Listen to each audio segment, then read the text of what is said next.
高画質な歩き撮り動画岡山観光ファイルがついに100スポットを突破。動画のタイトルを押すと出てくる概要欄の中に Google マップへのリンクを載せています。スマホやパソコンなら地図上で観光スポットを選択することができます。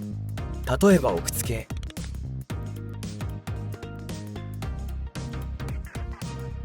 ちなみに地図上の黒い丸はキャンプスポットなので、観光前後に泊まりたい人は参考にしてね。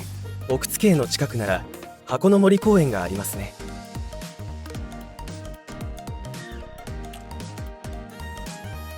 ちなみに左上をタップするとジャンル分けされた観光スポットの一覧が出るよ。今後もどんどん追加予定なので、ぜひチャンネル登録よろしくお願いします。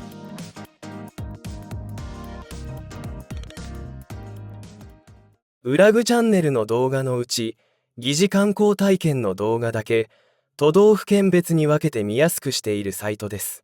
ぜひご利用ください。